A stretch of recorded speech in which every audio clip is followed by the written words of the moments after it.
Guys, how's it going? Welcome to another episode of SoCal Watch Reviews. Episode 12, we got a special guest once more. We got Fred from Shaluso. Of course, P on the other line. How you guys doing? Whoever wants to start first. I am very tired right now. Very tired.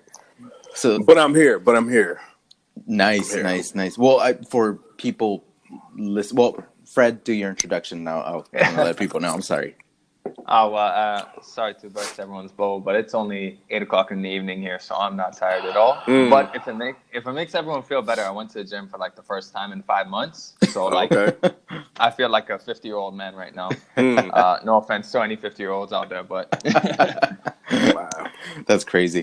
Well, for anybody listening within the U.S., yesterday we had our Thanksgiving here in the U.S. So today is November 29th. And of course, it's a big celebration here in the U.S.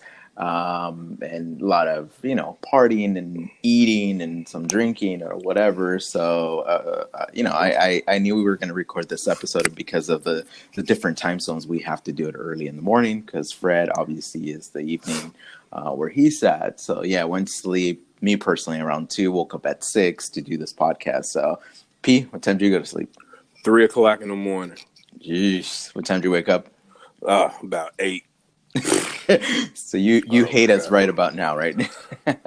Nah, I'm good, man. I knew we was gonna do this. You know what I'm saying? But I'm trying to cram a whole lot in and as much space as I can. You know what I mean? So no, I get it. It's tough. It's tough. You know what I mean? But Saturday, Sunday didn't work for a lot of us, and it just kind of today worked. Black Friday. So before we move forward, what are you guys wearing? I'm wearing a vintage Timex Q. Very cool. I know you posted. Nice. Yeah, he posted a picture of that on Instagram yesterday. Yeah. So pretty cool. It's all gold, and it's from the 70s, right? 1979. Nice, very nice. Fred, so that one's genuine vintage, or it's the it's genuine. Yeah. Oh, nice. Yeah. Yes, sir. I'm wearing my Omega Seamaster, but I took it off the leather from when I was wearing it before. Now it's on I got the Bond style NATO strap, so black and gray. Yeah, fuck, it's such a cool watch on that. So let me ask you, is that the OEM Omega strap or is that an aftermarket? That's the OEM one. Oh my goodness! It makes a difference. So jealous. It makes a difference. It also did make a difference in hurting my credit card as well when I got it. But definitely worth it in my opinion. Just the weave is so nice and fine. It's crazy thinking all these little things make that sort of a difference. But legit it does. I don't feel bad that I spent that much money on it. It was close to 200? Yeah, it was like 150, I think. Yeah. Remember? Yeah. Now, I don't know. I haven't tested a lot of straps on the market, but I know Bark and Jack. I mean, I've seen a lot of pictures and reviews, and the pictures look good. Yeah, no, for sure. But let me ask this. How do you guys feel about wearing or owning or buying something that's produced or branded for a social media influencer? How does that make you guys feel? Are you guys okay with it, or? Yeah, I'm okay with it. I mean, I guess it would depend, you know what I'm saying, on taste, what you like. You know what I mean? As long as I like it, I'll get it. You know what I mean? So I think anything, it's sort of it depends on how the quality is. It depends on too. Whether it's those Bark and Jack ones, they look good. It doesn't look like he just slapped his name on just like a $5 NATO strap. It's not a money grab. He actually he's an enthusiast. He took the time. Here's my thoughts on that. And no offense to Adrian, obviously awesome content. I really love everything he's doing. And yeah, the straps that he's putting out, especially those leather ones. I mean, geez, they're so nice, but they're a little expensive. I mean, for what they are, I guess the value proposition is not bad. But to be spending $100 on a leather strap, I'm so cheap.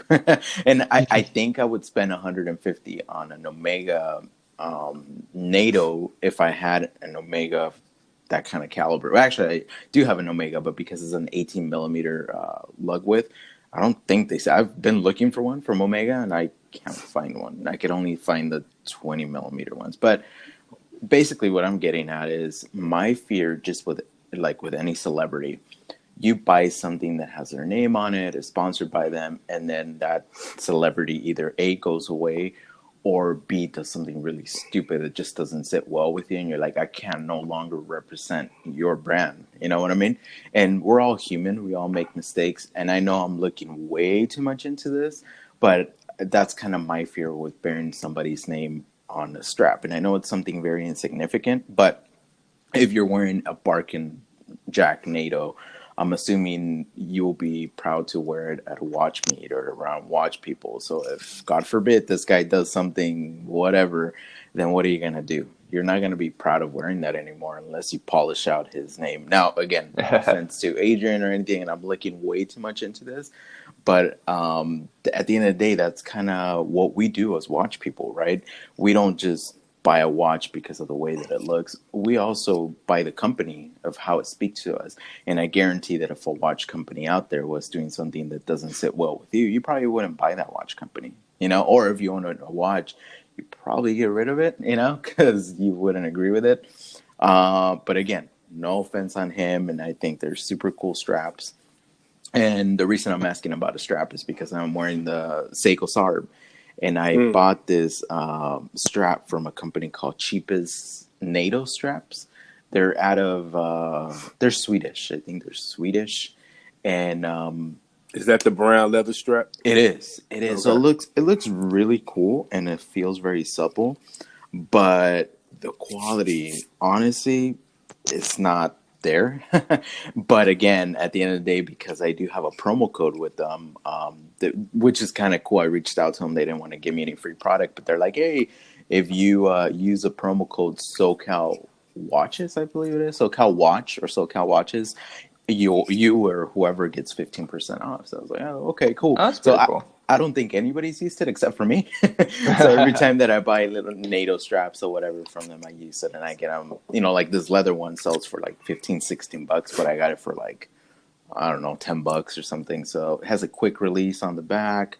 It's pretty cool. I mean, it definitely changes the look of a watch. And I think that's something that a lot of enthusiasts know, but people barely getting into the hobby. It's like, if you want to change the look of your watch, just go crazy with NATOs and leathers and Zulus and Perlons and whatever, rubber straps, because they definitely change the look of the watch. I mean, do you guys agree? I don't know if you guys are strap crazy like me, but... Oh yeah, I definitely think a strap can definitely make a watch look better, for sure. Yeah, like I think that like a strap is like the cheapest way to get a new watch. Like, right. Because it completely changes the personality. Like I always like when I buy my watches, I've always made sure to get the bracelet because it's always more expensive to get a bracelet when if you're trying to get it aftermarket. But then from there, it's like, you know, complete personality change when you take it off a bracelet, put it on a leather strap, put it on a needle, rubber straps. Like it's literally like having another watch. That's so cool, though. I mean, I think we should do a full episode of maybe each one of us picks like 3 watches, like a 3-watch collection, and then basically just going crazy with the straps. Because a diver, I mean, man, you could change the strap on a diver like in so many ways. There's not a lot of watches, honestly, like more of a dress watch that you could put a rubber strap on. It just probably wouldn't look good, you know? But a diver is like one of those watches that, I mean, I know it's full pot, and we talked about this, but putting the leather, I mean, I love it. I love the way a diver looks on the leather, and you know, leather, rubber, NATO, what, you name it, you know? It's, you know what did look surprisingly good was a while back, I remember you posted a picture, or maybe it was in your video review, you did that, the Q Timex, but you put that on a leather strap. Yeah. That looked surprisingly good on it. Yeah. It did. Yeah, no, the only problem with that specific model is the lug holes are so close to the case that it was a pain in the ass.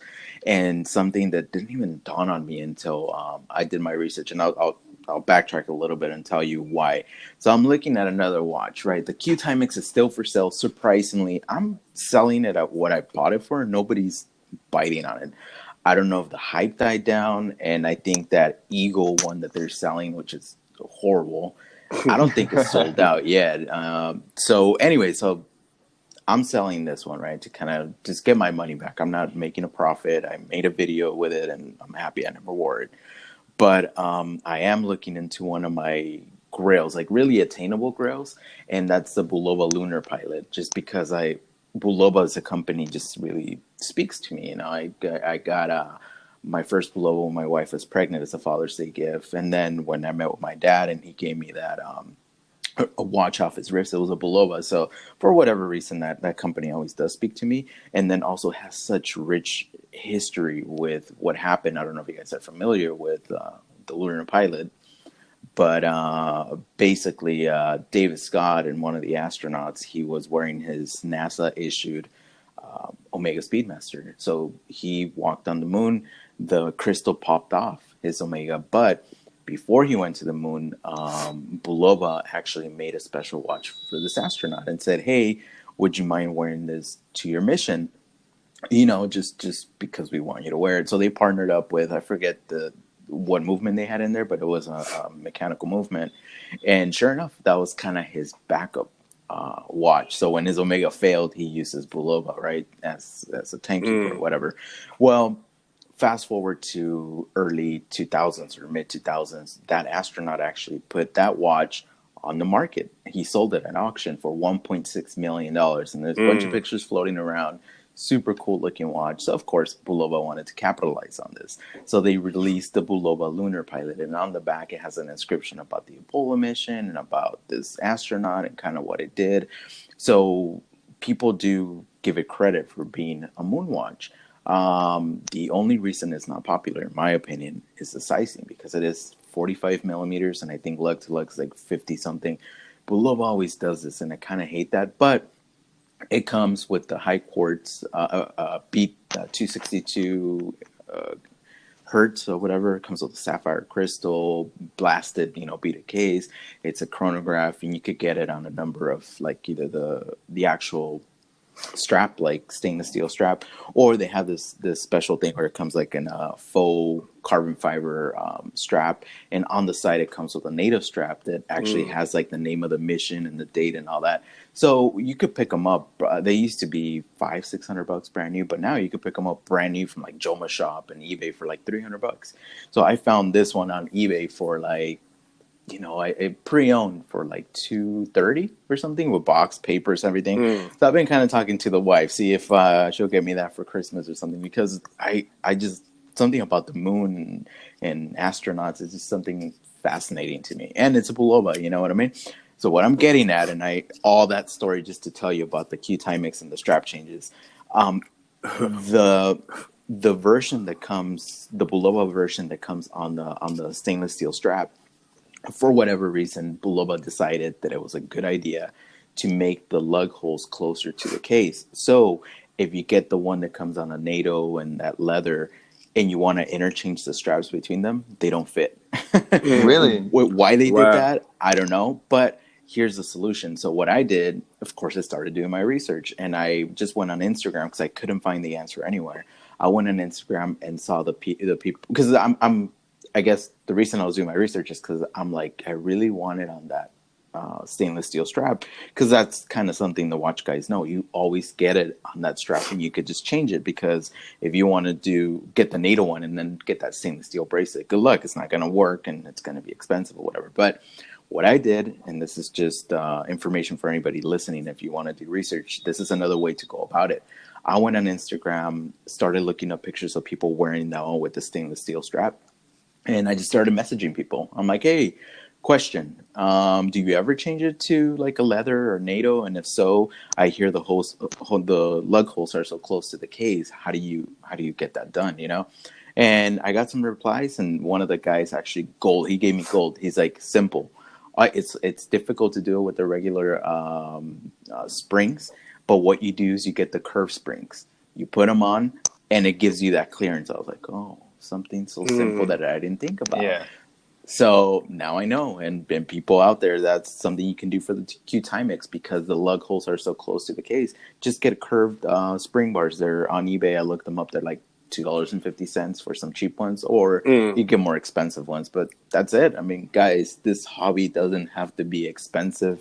You could make things look really cool on the wrist for not a lot of money. Cool. That's so true. Sorry guys, I just kind of went on a on a little rant there. But what are we talking about today, guys? So I thought that because so LVMH just last week bought Tiffany Co. I thought it'd be kind of cool, like, because I did a video a while back on like jewelry brands doing watches, and I know, Miguel, that you love to shit on fashion watches, any other good watch person.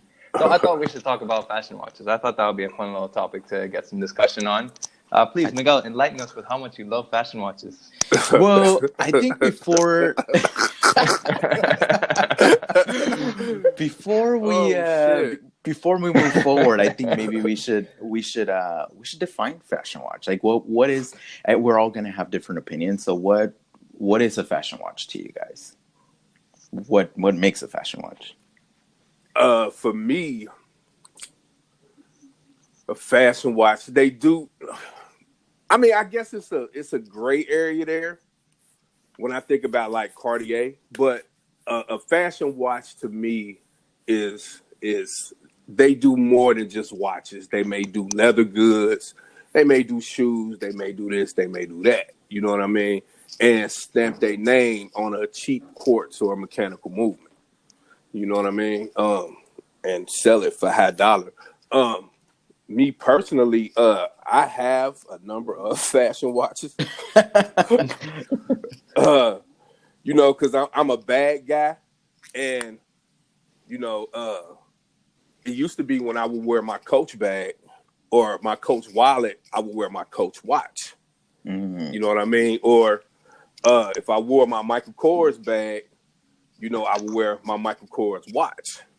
You know what I'm saying? Or I got a couple Kenneth Cole watches that I wear with my Kenneth Cole bag. You know what I mean? Just to,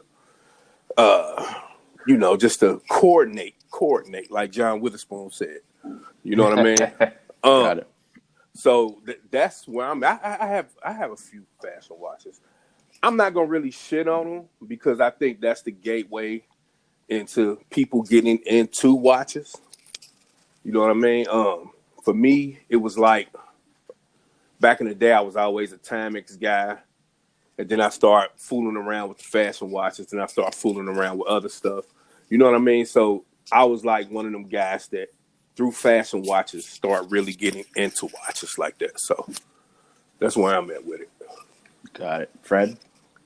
So I think I kind of agree with Pete that I think for the most part, I guess what sort of sets apart a fashion watch is just when you can kind of tell that they just like put their brand on a shitty quartz piece. Just not like it's pretty much, if you take away the brand, there's nothing there holding up the rest of the watch. Right. Like usually I guess it's associated with fashion brands, but at the same time, like you think, a few years ago, and I learned this when I was doing my research for that jewelry watch piece, like 30, 40 years ago, like it was the same thing with jewelry watches. But you look at today, for example, Cartier, like they have a rich history. You can't deny that those are real proper watches, and they manufacture movements now as well. Same thing with Bulgari. You got Bulgari out there breaking world records. So I think that it's a lot of it has to do, I guess, with the intent of the watch. When it's like a cash grab, just throwing its branding on without really pushing its quality. You think of something like a Gucci or like a Versace or something like that. They put a lot of effort into their clothes, making sure they're good quality, make sure they reach their price point. But then you look at the watches that they put up, is like you can tell they just sort of outsourced that to like the intern and then slap their badging on it and put like a cheap quartz movement in there. So I think a lot of it is down to the intent and execution. Or even like, something like a Mont Blanc, for example. That's like, an accessory brand, but, they make some serious watches. Yeah. So I think a lot of it is down, in my opinion, at least to the intent and sort of what's, like, if you take away that brand, what is behind that watch, pretty much. Right. I was looking at a friend of mine had a Burberry watch on, and I just kind of said, let me take a good look at that. So it was actually pretty good quality. It had Swiss movement in it. It was automatic. I mean, it was nice. You know what I mean? I don't necessarily think all fashion watches are shitty, but majority of them are, you know. So No, I think you hit the nail on the head. I mean, there's no real definition. Like even if you go on Google and do a little search and you get onto all these blogs and chats or whatever, there's no like, okay, well, this brand is a fashion watch because it's not necessarily true. But for me, and the reason I don't like them is because I bought, before I started getting into watches, I bought this Armani watch. My wife, girlfriend then spent close to $400 on this thing. And every time every time I wore that thing, I thought I was badass. And I took care of it. I hardly wore it. I mean, I seriously thought I was it, and I used to wear it proudly and whatever. But at the end of the day, now I look back and I look at that thing and I'm like, this thing is horrible. It's like an homage to like a Speedmaster. Pushers don't even work correctly on it because it's a chronograph. Right. It has this cheap, Chinese quartz movement on it, and it feels heavy. It's huge, humongous, which I'm okay with big watches if they're good watches, but this thing is a hot mess, and I've had Guess watches. Guess was probably one of my favorite brands to go with as far as watches, and I owned a few of them, but they're garbage. I bought one of their diver inspired watches, not even knowing it was a diver inspired, just like the look of it, and within a year it started rusting away. So I'm like, okay, this was stainless steel, what the hell's going on? And of course crystal was all scratched up because it's plastic, and I mean, I don't have anything against plastic crystals, because obviously the Omega Speedmaster comes with something like that, but just fashion watches, just like you guys said, it's something that can't stand on its own, and it's trying to look like something else. Michael Kors does it all the time, wanting to look like a Rolex Daytona or whatever, and it's so sad because I go to the mall or wherever I go and I see these guys. You could tell they're fashion forward guys and they're dressed nice, whatever. Kudos to them. They're making an effort, right? But they have this blingy ass looking watch. Yeah, there's a lot of gold plating that goes on in them. Oh, God. Not even gold plating. It's like gold painting or something like that. It's like that really like that stuff that like peels off right away. Yeah. Right. Something you get out of a vending machine. So, it's, to be honest with you, it's like, I feel sad for those guys. And as a watch guy, I pretty much turned into this watch snob and started criticizing them. But it's like, look, they haven't been educated. And I'll give you an example. So I went to, it's, been the holidays. So we've been in the malls looking for gifts, whatever. So we took our son, of course, my wife was shopping around. I was kind of taking care of him. We were at Macy's. It's a big retailer here in the U.S. And I was looking at the watch section, of course, is what I do because it's my favorite section. And I was looking at all these watches thinking like, man, at one point I thought all these fashion watches were like super cool, But now I found myself in the Bulova section because I was looking for that Lunar pilot, see if I could try it on. And so I was looking at all these things like, oh, it's kind of cool what they're doing, the automatics. And then these kids walk in, they're probably, I don't know, 18, 19, two of them, one of them with his little girlfriend. And they went to that section of Bulova, and I was like, oh, okay, cool. I was like, should I start talking to them? Like, nah, I'm going to sound like this old man trying to preach to them or something. So, they're looking at things and they're looking at everything. Somehow they ended up in the diesel section of those diesel watches. Holy crap. And they started trying it on, and you could tell that their eyes kind of lit up, and I'm like, that used to be me. Like, that used to be me just going based on the looks, because it's so sad that these fashion brands make these watches look so blingy, so cool, so in your face. When they walk around and non-watch people see them, they think, oh my God, look at that watch. It must be an expensive watch. Yet you could be walking around with a Patek Calatrava and people be like, oh, okay, whatever. And they don't even know what the hell you have on the wrist. You know what I mean? So I don't know. To me, it's just like a fashion watch is just a fake thing. I would even compare it to a replica. I'm sorry, guys. I hate fashion watches. Now, I mean, my thing with fashion watches also, kind of the backdrop off of your point, is that they have like no real definition. Right. You know what I mean? Like, it's always a copy of another popular brand, or It's an So, homage, a bad homage. Right. But Either that, or it's like so over the toply branded on itself. yeah. Like I remember I was 17. I think it was when I first bought my Tissot. It saved up for like a year or something like that. But that wasn't my first choice. I remember I wanted to get a Fendi watch, Oh.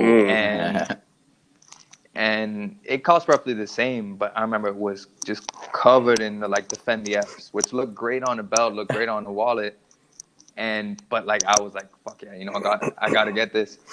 And then some higher power, I think the watch gods must have been looking and were like, no, steer them in the other direction. In the end, I could never find it in the store because like this was back in like 08, 09. Like it wasn't like today where you can just get everything online. You would trust everything you buy online, Back then it was like, you still wanted to buy it in the store and I couldn't find it in the store. So I ended up going to this jeweler and saw this Tissot that I ended up getting.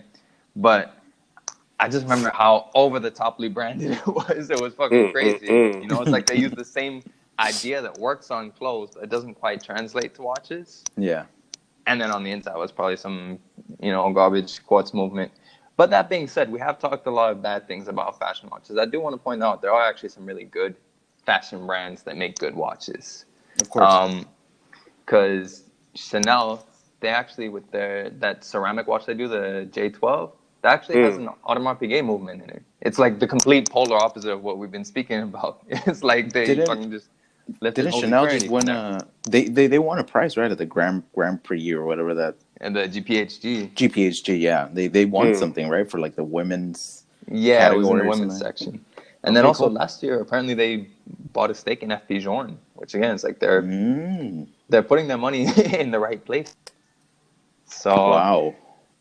That's why I think that maybe at some point these fashion brands are gonna catch on that like they can make some serious money if they just do it right. Like they can still capitalize on their sort of brand equity, but if they want to buy into like the watch world and people who spend proper money on watches, like they need to make the right product. They can't just slap their brand on like something that's worth like a tenth of the price. They can't be MVMT or movement or whatever it's called. Yeah, no. So Tiffany, they got bought out for what, 16 point something billion dollars. Yeah, it's crazy. Yeah, that's kind of weird because what's stopping? Okay, Tiffany and Company, they under LV. What is it? LVMH. Yeah. Now so Tag, Bulgari, Hublot, Zenith, and Zenith. Right. Yeah. Yeah. So, check this out though. Right now, under that LVMH umbrella is Fendi, right? Right. So what's stopping them from putting these watches in Tiffany and Company? You know what I mean? And ain't Tiffany and Company an exclusive dealer of Patek? Yes. Yeah, they do. They do deal Patek.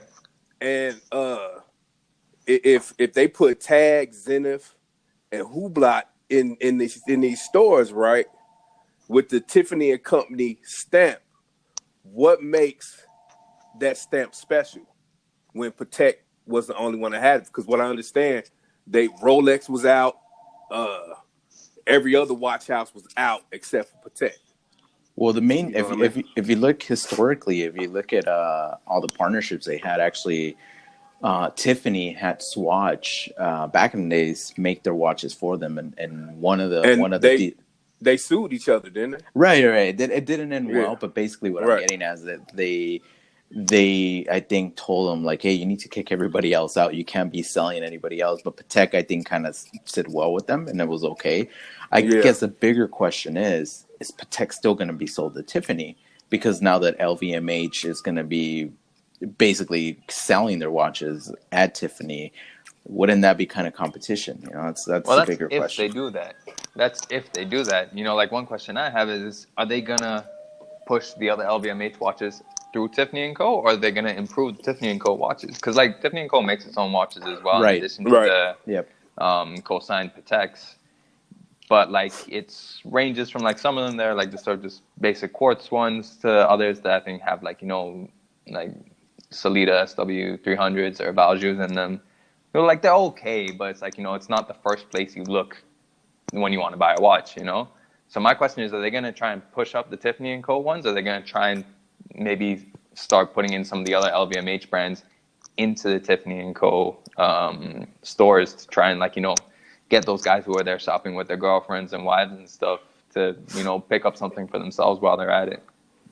I mean, I can see it. Because, like, Tiffany Co. is like 90% jewelry sales, ain't right? Yeah. You know what I'm saying? And like 9% watches or something like that. So I can like actually see them like maybe pushing other brands under their umbrella in the store for sure. And also, I think it'll be really smart for them to start putting better movements in their watches. Like, I know they have a chronograph, so if they throw the Zenith El Primero in there, it just makes it a completely different watch, you know? So I think there's a lot of room for a lot of things to happen. But yeah, I mean, 9% of their sales are just watches, which is crazy. It's just a little bit, you know? So I really think by bringing in the Zenith and Hublot and the other brands, it's going to increase that for sure. And especially if they have that coveted Tiffany & Co. stamp dial. I know a lot of people, especially vintage collectors with Rolex, oh my God, those things sell for crazy amounts of money. I mean, oh my God. Right? It's crazy. It's like well over double, sometimes triple in some cases for the Tiffany dial ones. It's insane. So I don't know. I guess overall, it's a good move. I think it's definitely a good move, and it's just gonna make okay. So if they sell these watches in the Tiffany & Co. store, are they gonna be worth more money? Because Tiffany & Co. is expensive. Oh yeah. I don't think so. I think they're gonna cost more. Like if they like do the co-branding, I think they'll cost more at retail. But I don't imagine, at least in the short term, that they'll end up like, you know, being coveted as like, you know, you pay more for it on the secondary market. You don't think so? Even with the stamp on the dial? I don't think so, because I think it's going to dilute it. You think the reason why Patek is so special, like a Tiffany dial Patek is so special, is because A, it's a Patek, and B, like, they're the only ones who are getting co-signed right now. You know, the Rolex ones are worth so much more because they don't get co-signed anymore. Right. So they're super rare. So I think if you throw in 4 or 5 extra brands, and it's almost like it's not even really a partnership because they're all part of the same company as well, you know? So, like, that said, though, I would not be surprised if they do a Hublot special edition, like Tiffany dial, like something special, some special collaboration, because Hublot makes like a special edition for everything, pretty much. Yeah. No, that's I don't think sure. they put out a new special edition this week, so that must be coming up next week. I think something that's kind of cool. I don't know how you guys feel about it, but that Tiffany blue, that very special color that they have, I think it would be kind of cool for some watches maybe to integrate that into them. Yeah, I could definitely see that, like a Big Bang Unicorn or something like that, with like the blue strap and like maybe like blue and like the skeletonized part. It would be an interesting move for them. Or if not, I wonder if maybe some of these brands will at least push their women's models even harder in Tiffany & Co. Because obviously, like, that's where they get a lot of female audience. So maybe that'll be the play. They'll just use it as a way to like push their women's models a lot more. So what do you guys think is going to happen with Patek then? Do you think they're going to pull out? Because I mean, I don't think Patek is going to pull out. They done had a relationship since what, the 1800s? Yeah. And I can't see it, you know. And it's such a small amount of their business. I don't think it'll like dilute their brand one way or the other. So they'll probably just keep at it. And it's not like they're, you know, they probably are not moving very many like Nautiluses in there or anything. It's like they're probably moving the models that are hard to move to begin with. So I think it'll probably stay the same. Yeah. Well, how do you guys feel, since we are in the topic of jewelry now and everything, how do you guys feel about like an engagement watch? It's something I heard about. So you get an engagement ring for a girl, right? But typically the guy never gets anything. So how do you guys feel about the idea of like, hey, I'm getting you this ring, but later on telling her, or even buying it yourself, saying, you know what, I want an engagement watch or a wedding watch? Is that even a thing? I mean, I keep hearing about it. How do you guys feel about it? Is it a thing? If that is the thing, I'm definitely in favor of it. I think it's just an excuse. I think it's an excuse a watch person made up and maybe wants to make it like a thing. I agree. Yeah, they're trying. I agree with it. Miguel, was this your idea? Yes. Are you trying to push this? I would love to tell my wife on our 25th wedding anniversary, I want a anniversary watch. That would be like the shit. Or an engagement watch, yo. Look, I need an engagement watch. I done bought you a $30,000 ring, you know. Well, think about it. I mean, think about it. People spend a lot of money on engagement rings and anniversary rings, right? Like, hey, it's our 10-year anniversary. Let me upgrade that ring because now we make more money, or you know, you put up with my crap, so now you deserve something bigger yet. The guy never gets anything. I mean, that's kind of not fair. But no, it is a thing. If you go on YouTube, there's stories of guys like, oh, when I got married.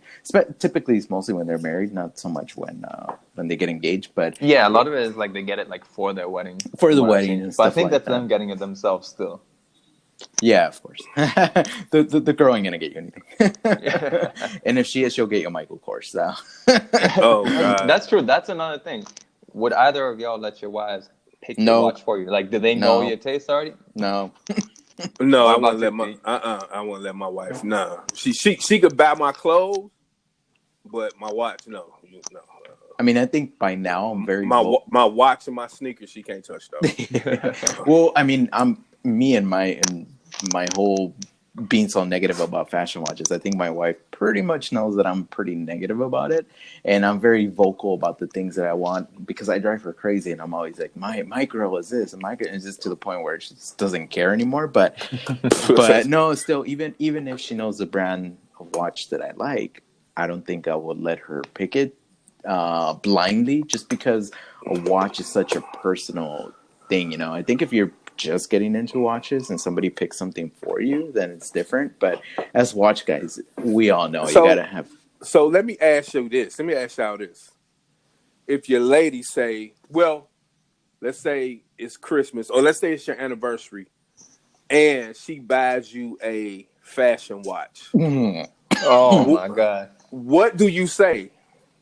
If she buys you the new MVMT with the automatic movement in it, you know what I mean? And what you say? I have a contingency for that because I remember passing a Daniel Wellington store with my girlfriend. I said, please don't ever get me anything from that. I have preempted that already. Yeah, but just hypothetically, she got hypothetically, what do? If she brings in a Daniel Wellington and say, I love you, and she gives you this whole thing, and you know what I'm saying, you about to just melt, you know what I mean, and Daniel Wellington come out of her bag, what do you do? Fred? What do you do? Fuck it. That's a tough one. Luckily, again, like it's tough for me doing these hypotheticals because I have this covered. No, but hear me out. Like, the good thing is me and my girl, at least, like, we're very, very honest with each other, and we've both gotten each other stuff we don't like, respectively, and thankfully we're able to tell each other that without, like, crazy repercussion. But fuck, being in that position is difficult, but at the same time, if you think about it, right, if it's done, all right, let's say that, it's a different scenario. I don't have my bases covered, right? Mm-hmm. If you think, if it's done, like, with that genuine effort and all that, I think it would still have its specialness. Would I wear it every day? Most likely not. But thankfully, also, I have other watches, so at least it'd be easy enough to even get away with it. Oh, yeah, I wore it last week. Yeah, right. It's time to switch over. But I think it would still have its sentimental value to it. Oh, yeah, for sure. So I think that'll be, again, that means, like, the watch is more than just, at least that gives that Daniel Wellington a little bit more than what's underneath the brand. Like, the entire point of, like, these fashion watches that, on their own, for the most part, take away the brand, they're nothing. At least if it's given as, like, a gift, it's got the sentimental value, at least it has something going for it to justify its existence, Yeah. What about you, Miguel? I know you would be steaming, boy. Well, boy, woo, I mean, here, I would love to be a fly on the wall and that happened to you. Well, here's the thing, guys. So when we first started dating 15 years ago, my obviously now wife, girlfriend then, knew that I like watches, but not obviously not an addict how I am now. But she knew I like watches. I always wore a watch. Whatever. I always had something on my wrist. So she went ahead and got me. This is before we were together for less than a year. She surprised me with a Fossil watch. It had the big leather band on it, almost like a bunt strap or something. And I actually really liked it, right? And I wore it a few times and had it through the years. We got married. I mean, that thing stuck with me through a lot, right? I didn't wear it a lot, but I wore it. Well, enter this whole watch obsession. And I was looking for ways to make money to buy a Seiko and buy different things because it's an obsession. It's almost like an addiction, to be honest with you. And it's like, it's crazy. And I don't want people out there to take this the wrong way when I say it's an addiction, like crystal meth or something like that, because it really, crystal meth addicts and alcoholism and people like that. And it's unfortunate. It's an epidemic, but I've seen it. I've experienced it with people. I've seen documentaries. I've seen people like in real life go through lengths of things that you're like, man, that's kind of crazy. You're willing to steal. You're willing to sell your body or whatever just for a fix. Now, what I'm getting at is that the whole sentimental value for me, as much as I want to talk about my dad giving me this watch and it means so much to me, I put that watch for sale on eBay, sold it for $30. After all the discounts and the commissions they take, I only got about $20 for that watch. So when my wife found out about it, she got a little offended.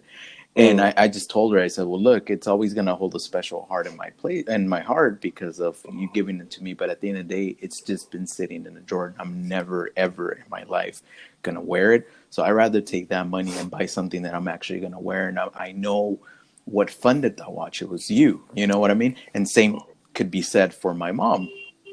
I said the story before. She got me, before I became a huge watch guy, she got me an Invicta. And it was this big Invicta, kind of square case, display case back, automatic movement. And I used to wear that thing kind of quite often. But then, of course, became a watch guy and went against Invicta. Now I see Invicta a little different, but I hated Invicta for whatever reason. And it was because of the influencers. So what did I do? I took that watch and I sold it. So when my mom, on eBay again. So when my mom found out about that, she got a little offended, and she was like, well, why'd you do that? And I'm like, well, I wanted to fund my Omega and I needed that. So this Omega really represents me and my BS stories of like making up things and stuff like that. So to answer your question, it's like if my wife were to get me a fashion watch, I would just tell her like straight up, I'd just be like, look, I'm not trying to be a jerk and I really appreciate this. But you knowing that I'm a watch guy, I have a YouTube channel, I have a podcast, I talk about watches in my sleep, when I'm awake, at all times. This is not a brand that sits well with me. So I'd rather spend our money, whatever you spend on this, on something that I'm really going to wear. Now, whether she would understand that or send me to sleep to the couch is a different story. But I'd rather be honest, just because I'm not going to wear something on my wrist that I don't enjoy. And that's really what it comes down to, So I don't want people to think I'm a jerk because I sold all these watches that were like special and had special things. But to be honest with you, I'd rather get the money than have something just sitting there that I'm never going to wear. What am I going to do? Pick it up and look at it like, well, remember when you gave me this watch? And it's like, no, I go around selling things now. Or you can play the long game, Miguel. You have kids. You could just pass it on. I'm not gonna give a fashion watch to my son. His wrist will start burning, and your wrist will fall off if you wear a fashion watch. Learn that from me, son. I don't know why I'm so against it. I mean, I just don't. You know what it is? Fashion watches are so overpriced, and for that same price, you could get a Seiko 5 for less than $100 with an in-house automatic movement, has so much rich history. You will get the respect from watch people, but more importantly, you will get the respect from Miguel, which is all that matters, really, at the end of the day, right? But I don't know, guys. What about you, P? I mean, what you like fashion watches? So what would you do if your wife showed up with a movement watch? Throw it back at her? No, I'm playing. Nah, like. I don't know what I would do because I don't like movement. Wellington, but boy, I'm starting to sweat, boy. like I don't know what I would do. I would just tell her I don't get into that, and you should have consulted me first. You know what I mean? Before you got this. So what we have to do is we have to send this $300 watch back and get something else. You know what I mean? Because you got ripped off, and then when I say you got ripped off, she's gonna be like, really, and she's gonna get real pissed at Movement for ripping her off. You know what I mean? I'll be good. But fashion, man, I don't know. I did a video about a year ago on like the price of fashion watches and how outlandishly silly they can be. And I had said, like, for a fashion watch, I would never pay like over $100 for, and I haven't paid over $100 for a fashion watch, no matter what the company was. You know what I mean? So I have always been like, when I was buying fashion watches, like real clear about my price range. You know what I mean? And that's just where I'm at with it. But would I buy a fashion watch now? No, I wouldn't. I wouldn't touch a fashion watch. Would I wear one now? It depends on the bag that I'm wearing, though, for real. You know what I mean? And how I'm really feeling that day, I guess. But I don't hate them, but I'm not 100% in on them anymore like I used to be. Like I said, I think it's a gateway. That's true. A gateway to other things. But then you have some people, like, again, I've said this story before. I have a friend who loves Movement watches. He got like 40 Movement watches. No bullshit. But he's not a real watch guy, though. I mean, does he appreciate watches how we do, or he's just into the movement? He appreciates movement.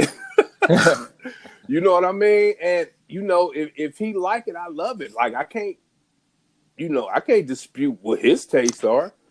But and I try to tell him, like, well, you paid $300 for this when you could have. Well, that just doesn't speak to me. You sound like you sometime again. Like, that just doesn't speak to me. You know what I'm saying? I love movement, and that's just it. You know what I mean? There's nothing that can detract him off of the movement path. Yeah, and that's fine. 40 freaking Movement watches. Wow. When I go to his house, I'm gonna take a picture of his Movement collection. You should. and I'm gonna post it on Instagram. It is ridiculously insane. I mean, he has, like, when Movement first started as a company, like their original circle boxes that they put their watches in, like, he started back then. So he started with the Alibaba, like the true Alibaba. Right. Well, do us a favor. I know on the internet you could go and get one of those flamethrowers. Record it. Go to his house and just flame all his watches. I want to see that because. Oh my God! No, but you know what? I think I see a silver lining in this. Right now, bear with me on this. If you think about it, he has 40 Movement watches, right? Mm-hmm. That's 40 less Movement watches for other people to buy. Oh, I like where this is going. Right. You know what? He is enjoying his collection, and also that's potentially up to 40 people who would have hit like an out of stock sign, or like who would have maybe clicked to the next thing, didn't see it in the store wherever he bought it. So in that sense, really, he's doing like a watch person's public service. He's taking one for the team, and he's so generous that he's even enjoying it while he's doing it. Right. So that brings me to my next question, since you said that. What is it that Movement Watch is doing so special that they are like the shit? They're selling watches. They have an audience, apparently. So what is it that they're doing that a company like Seiko is not doing? You know what it is? Easy for me to really say that, because I've asked non-watch people that question, and basically what it comes down to, if you really look at a watch, say Seiko, right? Like my SKX, let's use that as an example. It looks like a very tooly watch. It doesn't look flashy at all. It looks like it just looks really like a tool, like something like with numbers and a bezel or whatever. To us, that's really special, right? And we think it's cool. But to the non-watch person, that kind of looks ugly. So they like the simplicity. I don't want to say a Bauhaus style to it, but maybe, just very simple, clean numbers. Just it looks big, right? So it's mostly dial, not so much case. In my opinion, that's what it is. That's why a lot of people on the YouTube channel or YouTube whatever arena recommend Timex because they're like, look, you want something that looks cool like this, go with a weekender, right? So in my opinion, I think that's what it is the clean way that it looks. And then if we're talking Michael Kors, is how blingy it looks because they make their watches look expensive. And maybe people, when they look at that, it excites them, right? It's like, oh, that looks expensive. But it's not expensive when you look at the price tag. Fred, what do you think? I have a different theory. Movement doesn't sell watches. They sell accessories. Mm-hmm, mm-hmm. That's the way I look at it. If you think about it, they don't market to people like us because they know we don't want that. We want to buy watches. We want to buy, something that has like an interesting movement on the inside that has some history to it. Correct. But we're not their target audience. Because in the grander mass scheme, we're much smaller than the broader, like, base of people who just buy accessories. But also because they know that they're not offering a product that meets our needs or desires. But for someone who just wants something cool sitting on their wrist, yeah, cool. Why not? It's cheap. Sort of fits the wrist. You maybe already have a bracelet or something, or you're not into bracelets, but you want something on your wrist. Perfect. It solves that problem. So I think that's why they do so well. Is because they don't market their stuff as like being like a full watch, like a luxury watch or anything like that. It's like. They don't even put markers on their chronograph. They don't even put markers on right. They're not trying to get you to use that. They're just trying to get you to wear it. Well, let me ask you this, Fred. Do the pushers on the chronographs even work? Or do they I don't know. I wouldn't be surprised if they didn't, but I really could not tell you because thankfully my hands are movement free.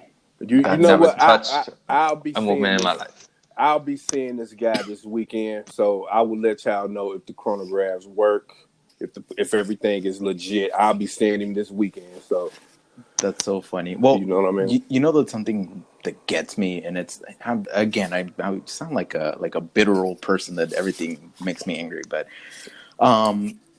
so a lot of people where I currently work know that I'm a watch guy, right?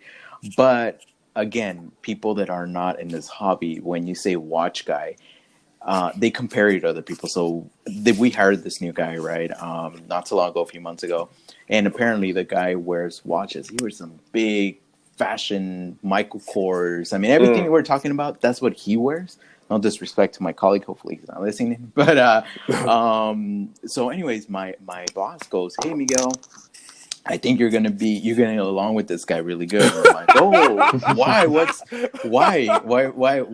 Why do you say that?" And he's like, "Oh, he's a watch guy." So I was like, "Oh, he is? That's exciting. Okay, cool. I can't wait to meet him." Right? And I heard that from several people, like, "Oh yeah, that guy. Yeah, he's a watch guy." So I was excited, genuinely excited.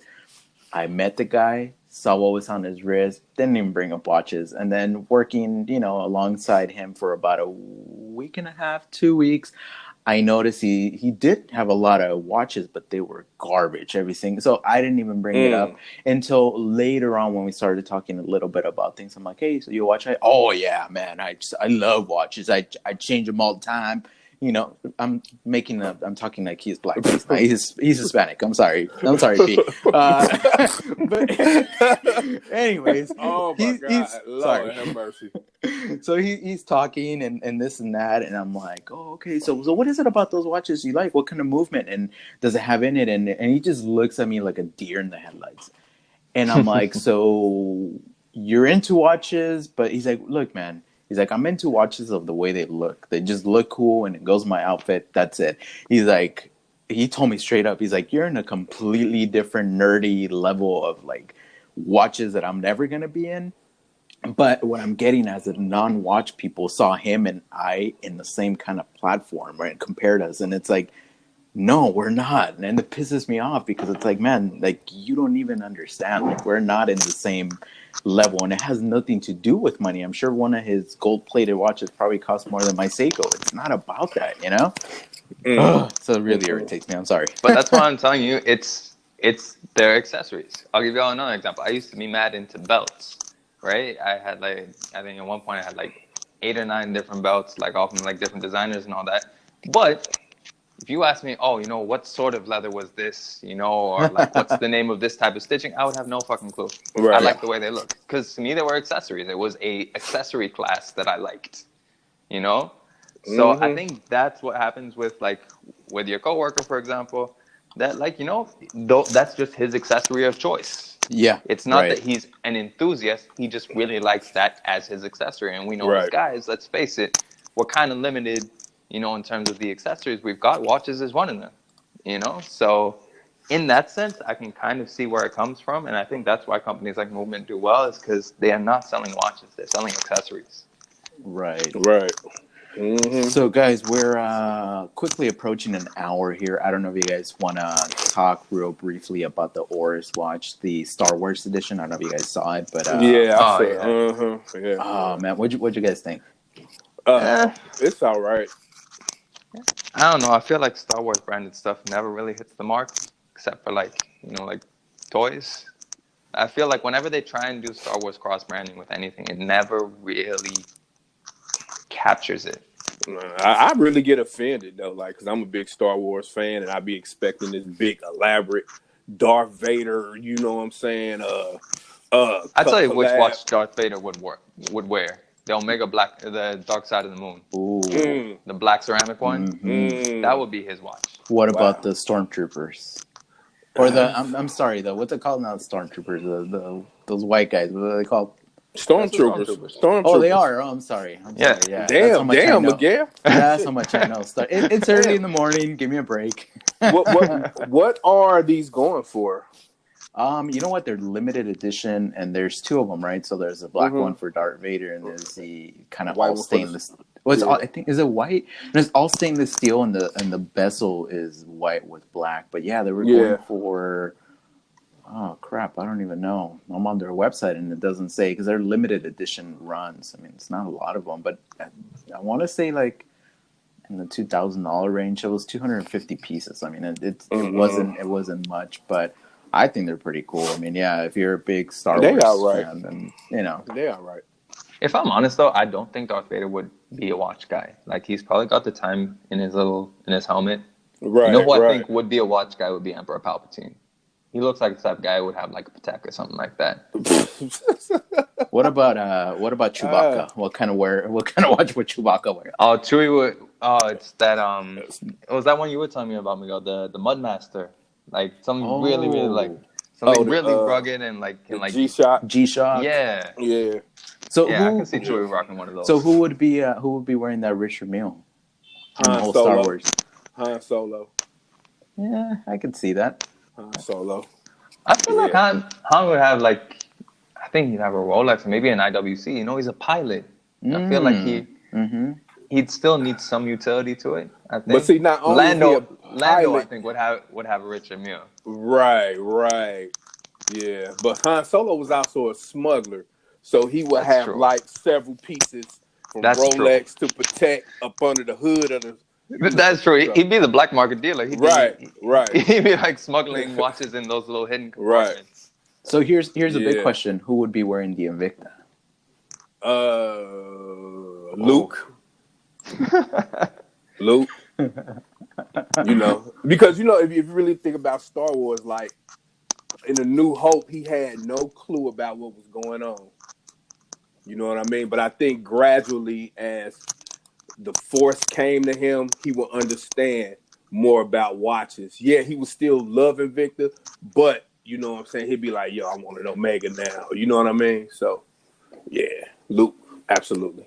That's insane. Well, going back to the price, I actually found it. So they're titanium watches. There's limited edition, the regular titanium and the PBD coated titanium, and they're going for $6,900. Ouch! Yep. Isn't that not that much cheaper than that Pro Pilot? I feel like that would have more place in Star Wars. The X, if they just did that like in PVD Black, I feel like that would have more place as a Star Wars watch. You know what? You're 100%. And I have yet to see one in the metal. That Pro Pilot X looks so awesome. I mean, I don't generally like skeletonized watches, but that specific watch, that is a very nice looking watch. But very nice. anyways, before we go, P and I receive, and we don't get many messages from people, well, but we did. We got a message from a guy named Abib. Now and I'm sorry if I'm butchering your name, buddy, but he is from Israel, and he started a YouTube channel called My Chinese Watch Collection, and it's pretty cool. He covers everything basically. It's a bunch of watches from Alibaba, and every single watch that he features on there is basically a knockoff of or an homage of even like the cheapest watches, which is like a Casio or Rolex and this and that.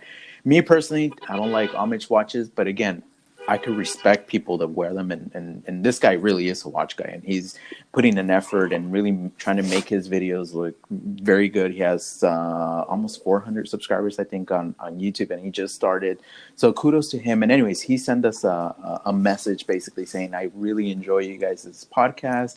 You guys rock. You guys really make me feel, you guys, it feels like you guys have known each other forever and been doing this forever, which is funny because P and I just met not too long ago, and we've never met each other in person, of course. But thank you for listening. Thank you so much for the support. I really want to kind of give you a shout out. So if you haven't already, go subscribe to his channel. So My Chinese Watch Collection, and he just really shows you that there is no need to spend a ton of money to have some cool watches, So that's all I had to say. So I don't know if you guys want to sign off, maybe tell people where they can find you. Oh, we ain't doing the what happened during the week. Oh, I'm sorry. Yeah, I'm half asleep over here. P, what's something that happened during the week? Yeah, you're right, 100%. Oh, I had a couple things. I quit my job recently. Yep. Got another job. Then I got a better offer yesterday. No way, P. Yes. You serious? Dead serious. That's awesome. So I went in, not yesterday, but Wednesday. I went in Wednesday, did all my paperwork and stuff, and I'm sitting there, and I got this Q Timex on. Yeah. And a lady walks up to me and says, I don't see people wearing stuff like that no more. That watch really reminds me of my dad's watch. And I said, oh, really? I said, okay, that's cool. You know what I'm saying? So I'm taking this better opportunity. And I actually start on Monday. So congrats, man. Really happy for you, man. Yeah. So also yesterday, Thanksgiving, we went to go see Disney Frozen 2. Now, at first I was kind of like half asleep. I would be too. But as it went on and on, I kind of started getting into it. Like, my daughter's heavy into like the Disney film, and I mainly we mainly went for her. But as I got into the movie, Pete, it was actually pretty good. You know what I mean? Like, I'm like, damn. Were you dancing and singing with Olaf? And no, hell no. It was kind of sad because Olaf kind of died and came back, but I ain't way to spoil it. Well, things were spoiling this. It was kind of sad, and I'm like, oh shit, like it got deep. Not the snowman, right? The funniest one in the whole movie. No, Disney movies are no joke. They always kill off the best characters. Oh man, well that's awesome. Well, dang. All right, P. It was pretty good. It was pretty good. That's cool, man. Fred. Oh, what did I do this week? Let's see. Well, like I said at the beginning, I went to the gym for the first time in like 5 months. So finally gonna start getting back in shape. Also, I watched Ford vs Ferrari. Oh, it's a fucking very, very good movie. Based on a true story about like the rivalry between Henry Ford and Enzo Ferrari. There's so many good like stories of like spite and revenge in cars. It's so much fun. And they were wearing watches, right? The Octavia or something like. Yeah. There's a lot of good watches. I think there was some pretty heavy product placement. I think Ken Miles, the race car driver, I think in real life he wore a Breitling, if I'm not mistaken. Yeah, I think so. But yeah, there was a lot of nice vintage Tech Horrors in the movie, and obviously the really cool cars as well. But very good story, well acted, and yeah, that was probably like I guess the other highlight of the week. So I definitely recommend watching that if you like cars and if you have a keen eye for looking at nice watches too. Like, do y'all ever find yourselves just like pausing movies and looking at watches when you see them, like when you get enough of a shot of one? Yeah. That's funny. Well, speaking of Shelby, I know, I don't know if you guys saw this. Theo and Harris put out this kind of video about a guy that owns a Shelby, right? Or a Ford, no, not a Shelby, a Ford GT, right? Ford GT.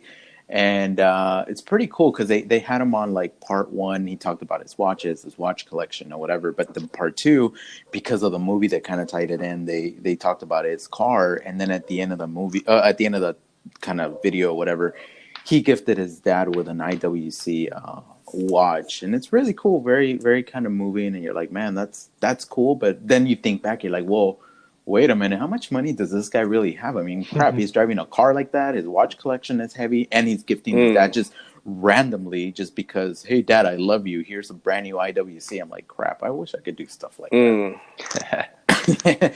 But my week. All right, so Netflix just put out this documentary called Broken.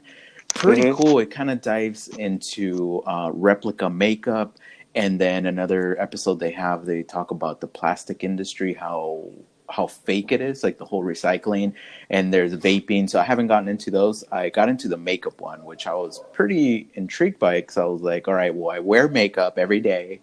No, I'm just kidding. But no, you ain't. You knew that. No, but my wife loves, makeup, and she reads about things like that all the time or whatever. So I kind of hear about it a little bit, but Kylie Jenner and everything it's all over the place, right? She's a billionaire or whatever. So it's intriguing. Like, crap, there's so much money to be made in that industry. So basically what that specific documentary was talking about was the replica makeup industry, and how they dive deep into it, like all the chemicals they put in it versus like the real stuff, and people that wear this cheap stuff or replica stuff that are getting, in online or LA or whatever, they actually burn their skin because it has dog feces and urine of like horses, and they use chemicals that are super bad for you. Like, that's why it's like, spend a little bit more money, because look, replica watches, you get what you get, right? It's just a watch. But this stuff, those are terrible for your skin as well. Well, that too, because you don't even know what it's gonna melt your wrist, and no. But all seriousness, well, not jokes aside, I know stainless steel, they could put some nickel in it, and some people are actually really allergic to nickel, and we could go into that whole thing, but that's something I recommend. Broken, it's on Netflix, and I know something I'm really anxious to watch is the Irishman, right, with Al Pacino, De Niro, Scorsese. They fucking brought Joe Pesci out of retirement. Joe Pesci, I mean, yeah, and it's funny. I was just watching Home Alone yesterday. I'm like, oh, Joe Pesci, that's kind of cool, right? So yeah, that's something that happened. And on my personal level, stuff that I'm doing, I don't talk much about this, but I've been, for those of you, I guess, that don't know, I've been writing graffiti since I was in high school. So it all started kind of like, I was kind of a loner, and I really started getting into breakdancing and the hip hop culture. And I wasn't very good at breakdancing, did it for about a year, learned how to do windmills and styles and footwork and whatnot. But I'm not much of a sports person or really working out. So that didn't really work out for me very well. But what did stick to me was graffiti, right? So just like with anything else, a lot of people think of graffiti as just a bunch of gibberish, but I could assure you that it's not, because I spent countless number of hours just sitting there in my room and coloring and trying to really make my own style and the coloring techniques and lighting and shadows and stuff like that. But move forward now, it's been 30 years or about, no, not 30 years. I'm sorry. Like 20 years plus that I've been actually writing graffiti. And graffiti has really gotten me to places where I never really thought I could go before. I've designed things for companies, gotten paid for it, churches, a lot of things for my teachers. When I was in high school, it was super cool to have teachers come up to me and say, hey, I really like what you do. Can you do something for me? And they actually paid me. So it was really cool. So the reason I bring that up is because we had Cameron Barr from Craft and Tailored. And, I really wanted to thank him for what he did, jumping on the show with us. I mean, this guy rolls around the same circle as Houdinki and everything. So I like his style, right? It's really cool, very I don't even know how to call his style. He has tattoos and leather jackets, and it's super cool. I can never pull it off, but it really kind of resonated with me that I was like, it's so cool. I want to do something cool for this guy. So I did this this piece, is what we call it in the graffiti world, where it's his name, but I incorporated a few watch things. So once I'm done with it, I'll post it on Instagram. But yeah, I'm basically getting this big canvas. I'm doing my his name in the middle and basically making a collage with a bunch of the things that he owns, watches, tattoos, his Porsche, his Leica camera. And what my goal is, I'm going to go meet up with them. I'm going to go to LA, hand deliver to him, maybe get a picture with the guy, and hopefully see some really cool watches. I know he has some Paul Newmans there, so hopefully I get to see those. So anyways, this graffiti thing has been very personal for me for a long time. And it's something that, look, watches and everything else, it's just my opinion. But when it comes to this graffiti thing, this is just straight from my heart and from my brain. So nobody can take this away from me, and it's been with me for so long that this really represents me. And I guess really thinking about it, that's why I don't have a problem with like Hublot and like watches that are very kind of like aggressive looking, because that's the style that I have in my art. It's very abstract, very kind of weird. And I like that. I like it. You know what I mean? So anyways, absolutely. That's what it is. That's really cool. All right. So anyways, guys, where can we find you? Ross Wristwatch Love on everything. Instagram, YouTube, Facebook. And y'all can find me at YouTube/Shaluso, Instagram @Shaluso. And if I ever get around to it, you can find new stuff at shaluso.com as well if I ever get around to posting another article. But main ones is YouTube/Shaluso and Instagram @Shaluso. It'd be really cool to it'll be really cool. And let's put this on air. Guys, this is not rehearsed. We haven't talked about this, but Hotix is a thing, right? Hotix, I don't know if you guys know, Hotix is basically the Scottish watches, 10 and 2, and Adrian from Bark and Jack. They basically partnered up like a super group and made this thing called Hotix. Why they called it that, I have no idea. What does it mean? I have no idea. But basically what they did, it's one place where you go and you can find all their material, right? Whether it be the podcasts, the videos, the purchasing of a strap or whatever. So it wouldn't be a bad idea for all three of us to partner up and maybe have something, because we all have different YouTube channels. We do different things, but it would be pretty cool for people maybe to go and find us. We'll talk about that, right? But I think it would be pretty cool. I mean, because we do our own thing. We have our own flavor. We're urban. Remember, P? We're urban. Urban. We'll call us urban. Super urban. Super urban. It's urban. All right. And then put your glasses up with your finger. Urban. Those freaking urban guys, man. Urban. I don't want to call them ghetto, but and two of them are they Latino urban, or is it Hispanic? What's the correct way to say it these days?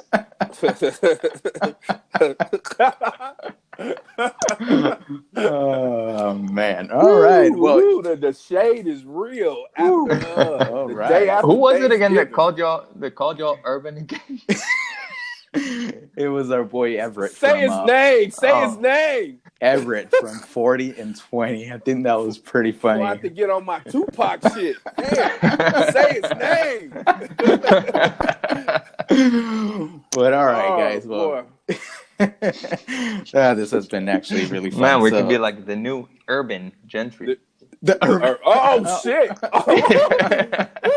new TGV. About to take that from TGV. Just copyright that. Yeah, we are the real urban. That guy's from London, and he's high class. He's not urban. He ain't urban. He ain't urban at all. It's not even homage urban. Liar. That's funny. But anyway, so you could find me at SoCal Watch Reviews. And I honestly just been sticking more to the podcast side of things. I want to jump back into the videos, but it's just, I'm a perfectionist, and I just really wasn't happy with the quality of my videos. So I just need to either get better equipment, get better lighting, whatever. But for now, podcast is where it's at. But you could see some of my old videos. And I do post these videos or post these podcasts on the YouTube channel. So if you want to go listen to them, P does the same thing. So P and myself. So anyways, with that said, thank you so much for joining us in another episode. Went a little bit over an hour, so I apologize, but it's all good stuff, and we appreciate it.